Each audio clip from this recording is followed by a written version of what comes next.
Hello all, and thanks for listening to the Quality Hub, Chatting with ISO Experts. I'm your host, Xavier Francis, and we hope that you all are having a wonderful holiday season. With this being our last podcast of 2023, we thought we'd end with another Best Of podcast and look at management review with excerpts from several of our past guests. We'll kick things off with insights from Brian Smith, who explains the essence of management review, highlighting its distinctions from other management meetings and engagements. Could you tell us what the purpose of a management review is and how one goes about conducting it? Sure. So management review is one of those examples with ISO 9001 of definitions as the standard sees it versus Merriam-Webster's dictionary. Gotcha. And in this case, all successful organizations have management reviews things. Correct. But the standard... Well, let's say they should. They should. I mean, yeah. What if you're a two-man shop? I mean, who's the management who reviews? But yes, you're looking at something. Exactly. And I always tell my clients, look, management review is a verb, not a noun. It's not an event. It happens daily, weekly. You're always interacting with the management group and with everyone.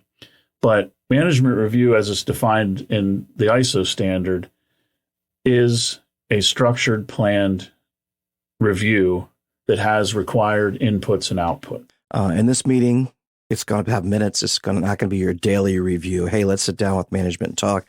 And in this meeting, you're going to discuss important issues that are not urgent. That not urgent thing is kind of critical because if there's an urgent need for your department, your process, or your business, you're going to bring that up. That's one of those daily or weekly meetings. Absolutely. I mean, in the moment, hey, we need to take care of this problem right now.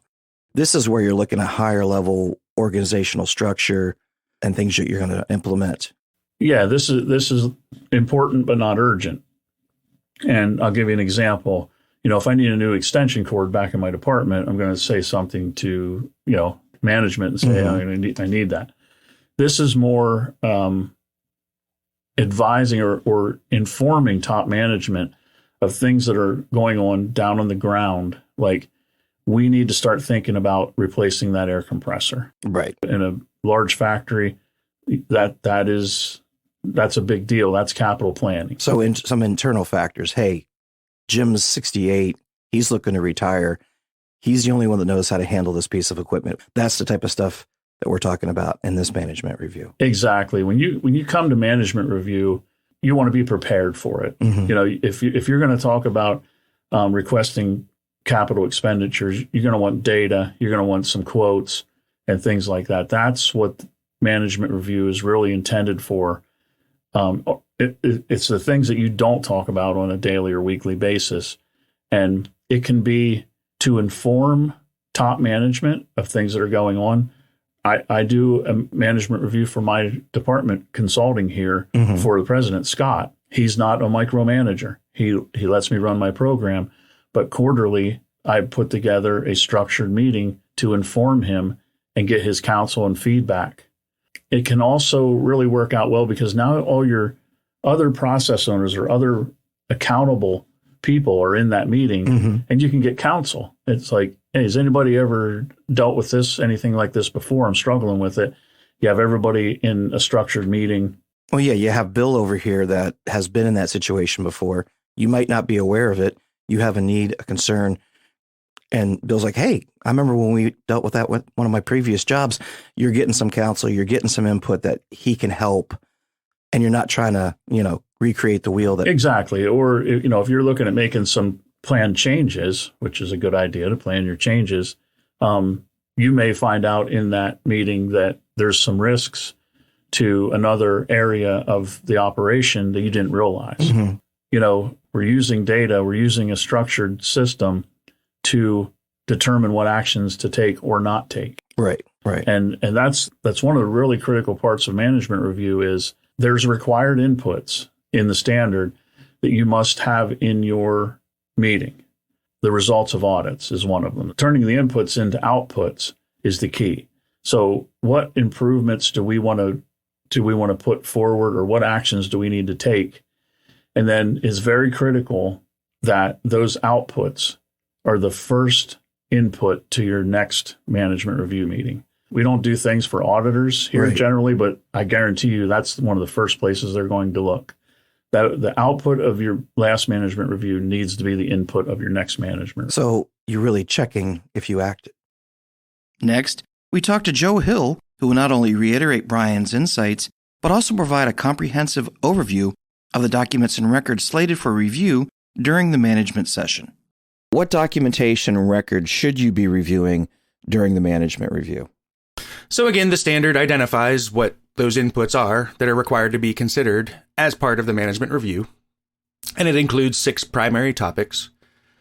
First is a review of any actions that were identified at the previous management review. So that would be the outputs of that meeting are going to come into the inputs of this one.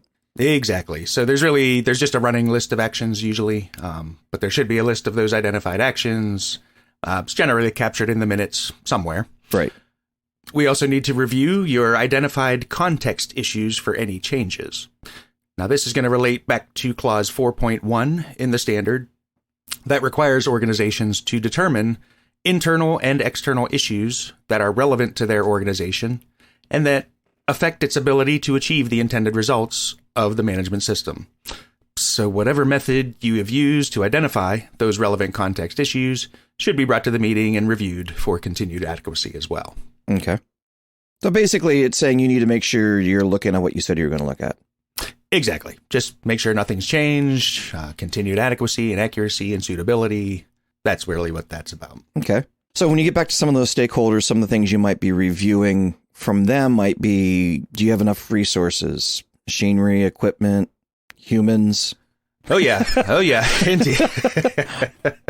Yeah, exactly. And it is one of the required outputs that the standard has from the meeting is the adequacy of resources. So it should be discussed as one of the inputs as well. Machinery, equipment, software, human resources. Do we have enough resources in place right now?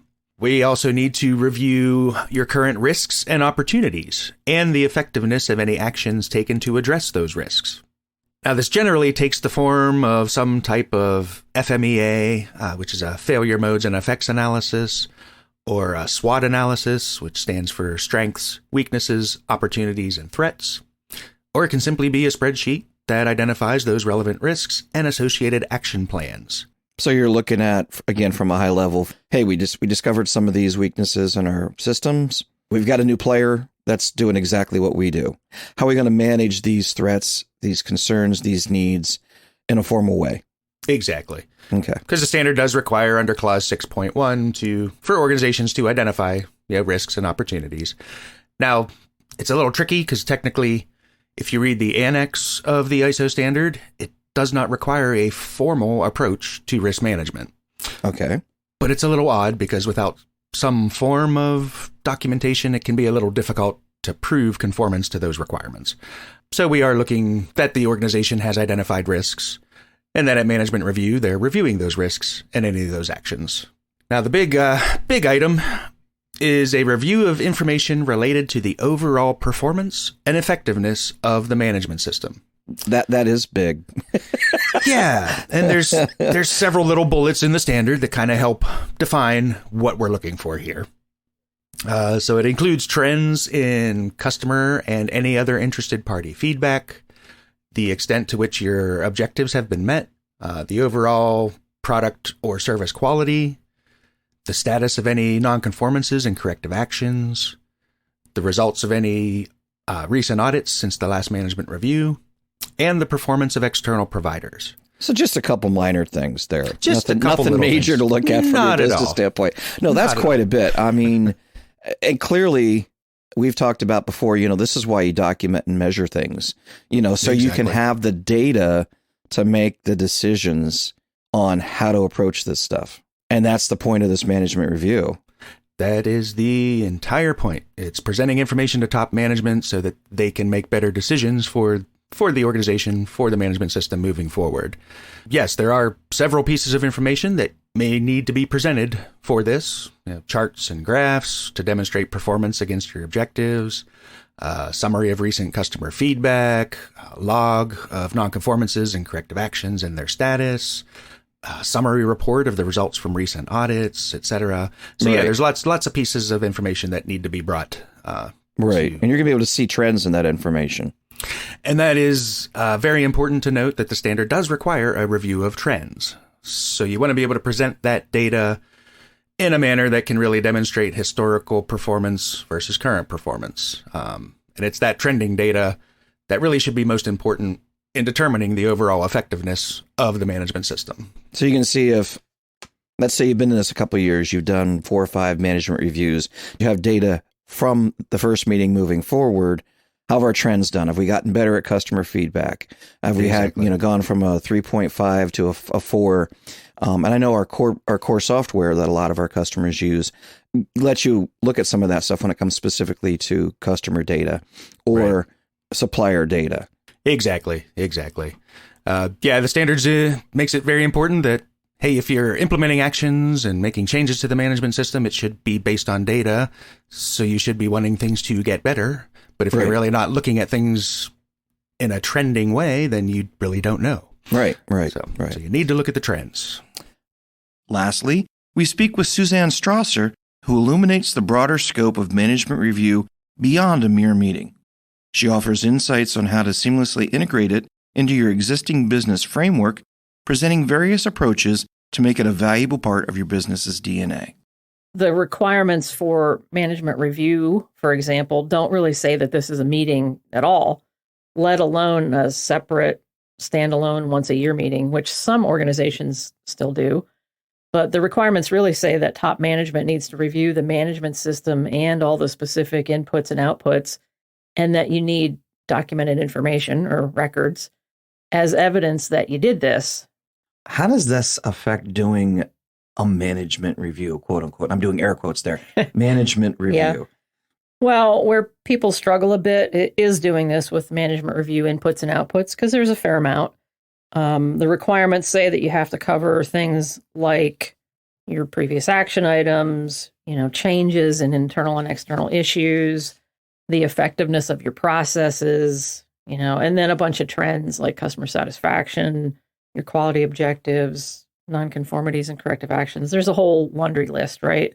That's the lot. You may or may not have already been looking at some of this stuff, but you need to do it a little bit more formally and show what you're going to address and how you're going to address it, right? Yes, and there are some things that companies automatically look at, like resource needs. Of course, you're going to do that. How your suppliers are doing. So those things are already part of your normal fabric. Right. It's almost like you're taking a more proactive approach versus a reactive approach. So you're looking for opportunities for improvement. You're looking for things that you can change that are going to make things better, not, we need to react to make something better because of a risk. Right. And I've always said management review in general is a step back from the day-to-day. Mm-hmm. So you're not in the weeds. You're at a higher level looking at how effective your processes are and how effective your management team is.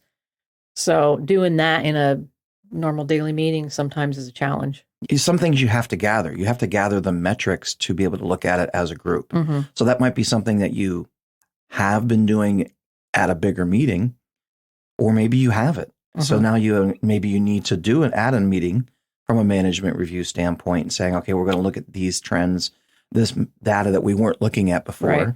Or maybe you incorporate in something you're already doing and then start saying, let's add a few points to that. So we're looking at the risks and opportunities and other things that the standard requires. Yeah, you want to take advantage of the system that you've put in place. Yeah, I mean, goodness, you've spent a time and money on this. So you can't just cast it aside or pull it out, once a year before the audit. Right. You should really incorporate it into your operations. Right. And that's what's going to help you drive continual improvement. Yes. That makes sense. Well, there is a lot of things like we just said that you kind of have to look at from a management review. How do you do it without just, okay, we have our 6-month management review meeting. Oh, we have our 4-month management review meeting. Oh, like you just said, we're audited in a month and a half. We should probably look at this stuff. How can you really do it without those separate meetings? Well, to me, there are, I think, 3 ways to do it apart from having a standalone meeting.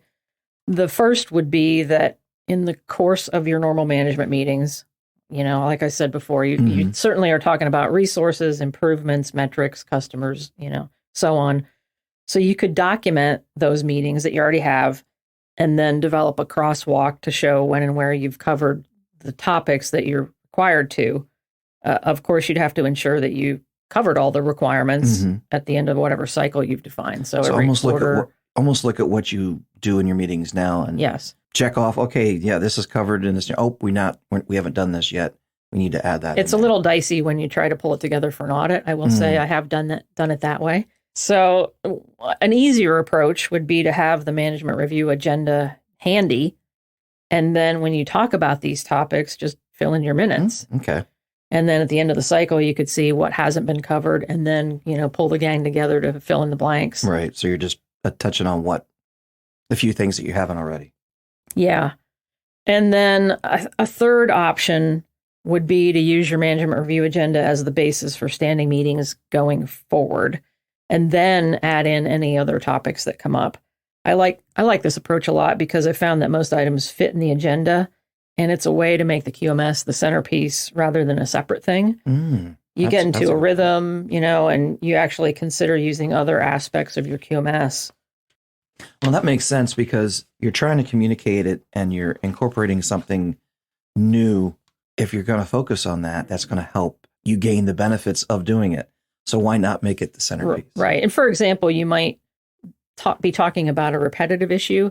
And if you have the agenda in front of you, you may say, hey, wait a minute, this might warrant a corrective action and make it more embedded into your current discussions. Sometimes you're just having a meeting, you're like, hey, here's a problem. Okay. We know there's a problem. The standard says you need to take some step to correct that. Yes. And look at it to fix the problem, not just know it's there. I see this is really a combination of taking advantage of what you're already doing, adding some points that you need to discuss. It's probably more manageable. It is. It is. As we draw the curtains on this year, we extend our heartfelt gratitude to all our Quality Hub podcast listeners.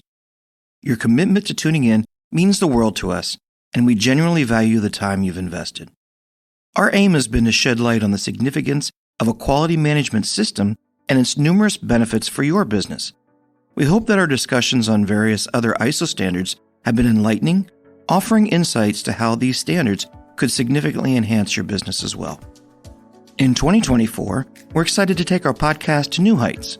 We'll delve deeper into the ISO 9001 clauses, distilling them into meaningful content tailored for you, our dedicated listeners. Be sure to tune in next week as we kick off the new year with our president, Scott Dawson, sharing insights on what you should focus on in 2024. Thanks again for listening, everyone, and have a happy new year.